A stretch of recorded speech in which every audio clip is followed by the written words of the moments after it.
नमस्कार दोस्तों। Hindu marriage act में जो टॉपिक हम डिस्कस करने वाले थे वो है रेस्टिट्यूशन ऑफ कॉन्जुगल राइट।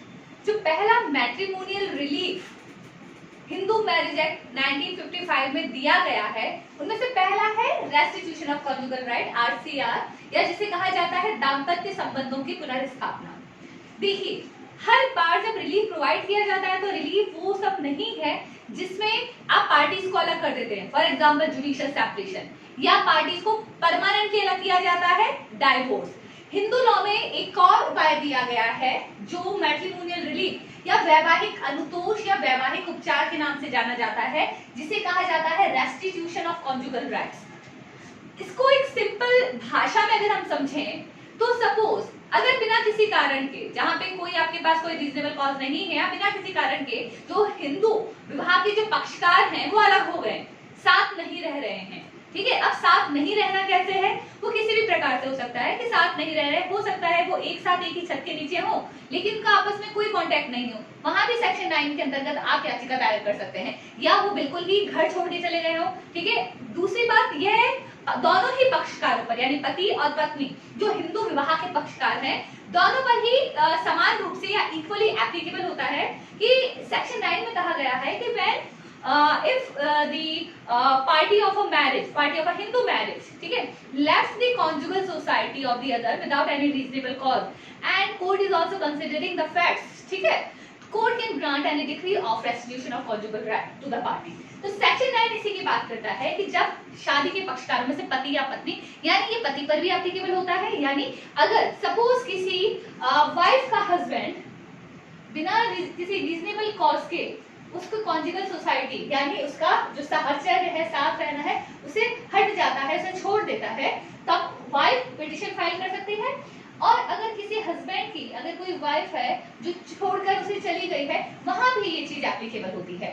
तो सबसे पहले वन बाय वन हम देखते हैं रेस्टिट्यूशन क्या है।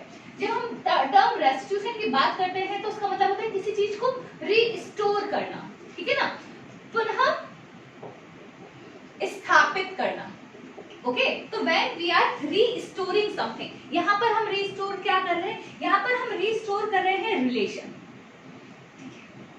अब वो रिलेशन कैसा है, वो रिलेशन है कॉन्जुगल, जिसे कहा जाता है दाम्पत्य। अब दाम्पत्य संबंधों में इसकी कोई प्रॉपर डेफिनेशन लॉ में नहीं दी गई है, लेकिन जब हम इन संबंधों की बात करते हैं, when we are talking about the conjugal relations, it includes everything. ये साहचर्य यानी कोहैबिटेशन से भी जुड़ा हुआ है, ये सेक्सुअल इंटरकोर्स से भी जुड़ा हुआ है, ये जुड़ा हुआ है इमोशनल सपोर्ट से, ये जुड़ा हुआ है इकोनॉमिक सपोर्ट से, ये जुड़ा हुआ है साथ रहने से, ठीक है। तो इन सभी प्रकार के जितने भी emotional, economic, physical, mental grounds हैं, उन सभी को दाम्पत्य संबंधों में जोड़कर रखा गया है। तो इस प्रकार से जब भी हम रेस्टिट्यूशन ऑफ कॉन्जुगल राइट को एक वैवाहिक उपचार के रूप में देखते हैं, तो यहाँ आपको ये याद रखना ही होगा कि हो क्या रहा है यहाँ पे, ये पार्टीज बिना किसी रीजनेबल कॉज के अलग हो गई हैं या वो साथ नहीं रह रहे हैं, ठीक है। कोई उसमें कोई केस फाइल नहीं किया गया है, कोई सेक्शन 10 का जुडिशियल सेपरेशन का, सेक्शन 13 कोई फाइल नहीं किया गया है, बस वो अलग रह रहे हैं, ठीक है। तो अब यहाँ पे ये कहा गया है कि अगर बिना रीजन के, without reasonable cause, one party left the conjugal society of the other, in that situation that party who is so left, यहाँ पर जैसे वाइफ को छोड़ दिया गया है, या जहाँ पे हो सकता है ये वाइफ मैट्रिमोनियल हाउस में रह रही है लेकिन हस्बैंड उसे छोड़ दिया कि नहीं मुझे इसके साथ नहीं रहना, वो अलग हो जाता है, अलग चला गया उसे छोड़ के, या वाइफ है नाराज होके मैं चली गई है। तो उन सभी कंडीशंस में हस्बैंड के पास जिसे ऐसे छोड़ा गया है, या वाइफ के पास जिसे ऐसे छोड़ा गया, एक अधिकार है restitution of conjugal right section 9 के अंतर्गत, यानी सेक्शन 9 किसका, हिंदू मैरिज एक्ट का। सेक्शन 9 हिंदू मैरिज एक्ट का उस अधिकार की बात करता है जहां पर किसी व्यक्ति की कॉन्जुगल सोसाइटी को छोड़ा गया है, ठीक है। तो यहाँ पे क्या उपचार है कि जब किसी व्यक्ति को इस तरीके से छोड़ दिया जाता है, ठीक है, तो वो व्यक्ति कोर्ट में एक पिटीशन, एक याचिका दायर कर सकता है सेक्शन 9 हिंदू विवाह अधिनियम के अंतर्गत कि भाई मेरा पति या मेरी पत्नी बिना किसी कारण के, सबसे इंपॉर्टेंट चीज है वो कॉज कैसा होना चाहिए, वो कॉज सबसे इंपॉर्टेंट टर्म है रीजनेबल, जिसे कहा जाता है युक्तियुक्त, कि बिना किसी युक्तियुक्त कारण के से छोड़ दिया गया है। अब सबसे बड़ा सवाल उठता है युक्तियुक्त कारण क्या है। युक्तियुक्त कारण का मैं आपको एक एग्जांपल देना चाहूंगी कि केस हुआ था Tulsa versus Panna, state of Rajasthan ने इस केस को डिसाइड किया था। तो तुलसा वर्सेस पन्ना के केस में क्या हुआ था कि यहाँ पे एक व्यक्ति ने अपनी वाइफ को काफी मारा, एक रात किसी झगड़े की वजह से हस्बैंड ने अपनी वाइफ को काफी मारा और उसके बाद उसे घर से निकाल दिया रात के समय में। वो रात भर गेट के बाद गेट खटखटाते रही, गेट नहीं खोला गया। सवेरे तो सुबह होने पर उस वाइफ ने वो सीधी बस स्टैंड जाती है, वहां से बस पकड़ती है और अपने पीहर चली जाती है और आने से मना कर देती है। यहाँ पर हस्बैंड एक पिटीशन फाइल करता है सेक्शन 9 में कि without any reasonable cause my wife left my conjugal society. ठीक है, तो अब उसे मेरे पास फिर से वापस लाया जाए, कोर्ट ऑर्डर करे कि वो मेरे पास फिर से आए, मेरे साथ रहे, मुझे उसके साथ रहना है। ठीक है, तो अब कोर्ट ने कहा कि कोर्ट में यहाँ पर वाइफ ने रीजन दिया कि दिस इज माय रीजन, कि मैं यहाँ पर अलग होने का मेरे पीछे जो कारण है वो कौन सा कारण है कि मेरे हस्बैंड ने मुझे मारा था, मार के घर से निकाल दिया था और अब वो मुझे बुला रहा है कोर्ट के थ्रू, मैं उसके साथ नहीं रहना चाहती। कोर्ट ने कहा कि husband is not entitled to get any decree under this section. यहाँ पर हस्बैंड को कोई डिक्री नहीं दी जाएगी। क्यों नहीं दी जाएगी? वाइफ के पास रीजनेबल कॉज है अलग रहने का। तो यहाँ पे तलाक नहीं हुआ है, यहाँ पर जुडिशियल सेपरेशन नहीं हुआ है, लेकिन कोर्ट ने डिक्री इसलिए ग्रांट नहीं की है क्योंकि वाइफ के पास अलग रहने का एक ठोस कारण था। वही ठोस कारण युक्त कारण या रीजनेबल कॉज के रूप में आपके सामने उपस्थित है, ये बात कही गई है। दूसरी बात, ये जो सेक्शन 9 है ना, वो केवल वैलिडली मैरिड कपल पर ही एप्लीकेबल होता है। वैलिडली मैरिड कपल कैसे? एक और केस आपको केस का एग्जांपल देती हूँ। केस है श्रीमती रंजना वर्सेस विनोद कुमार केजरीवाल।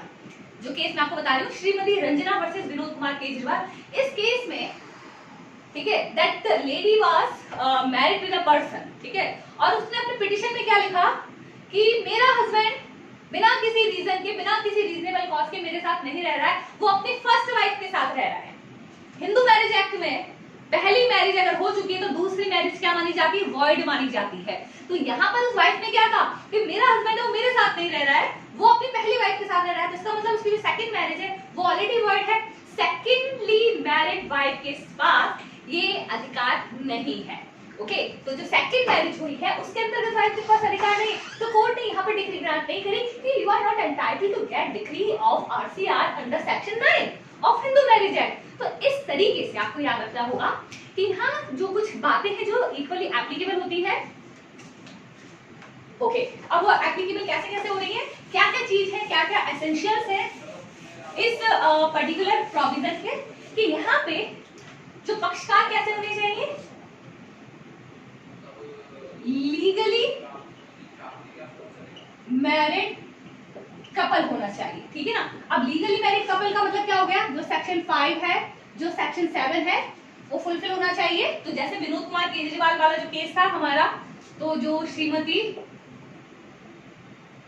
रंजना वर्सेस विनोद कुमार केजरीवाल का केस था इसमें।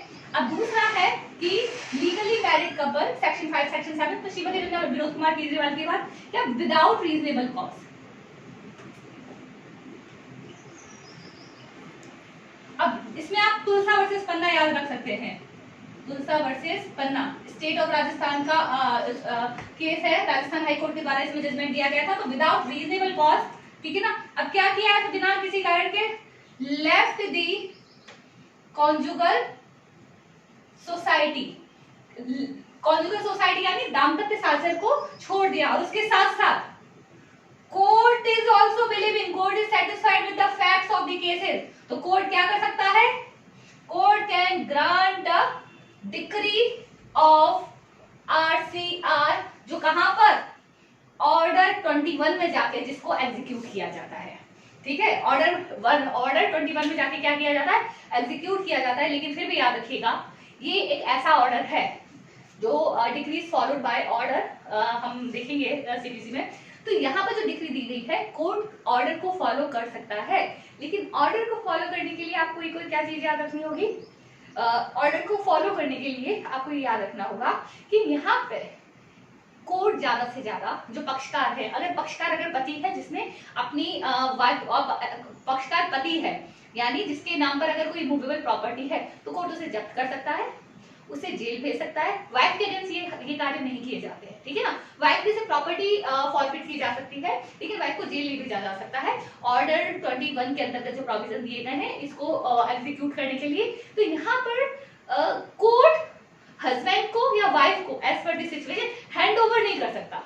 कोर्ट क्या कह सकता है, ऑर्डर पास कर सकता है, लेकिन ये एक ऐसा डिसीजन होता है जिसे एग्जीक्यूट करना सबसे मुश्किल होता है।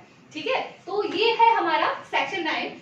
एक सेक्शन 9 के साथ जो सबसे इंपॉर्टेंट चीज जुड़ी रहती है वो है रेस्टिट्यूशन ऑफ कॉन्जुगल राइट, जो हम अपनी अगली क्लास में देखेंगे कि रेस्टिट्यूशन ऑफ कॉन्जुगल राइट की कॉन्स्टिट्यूशनल वैलिडिटी क्या है। तो सेक्शन 9 का जो नेक्स्ट क्लास है हमारी होगी constitutional validity of section 9 RCR, जिसमें जो लीडिंग जजमेंट्स है टी सरितावाला हो गया, सरोज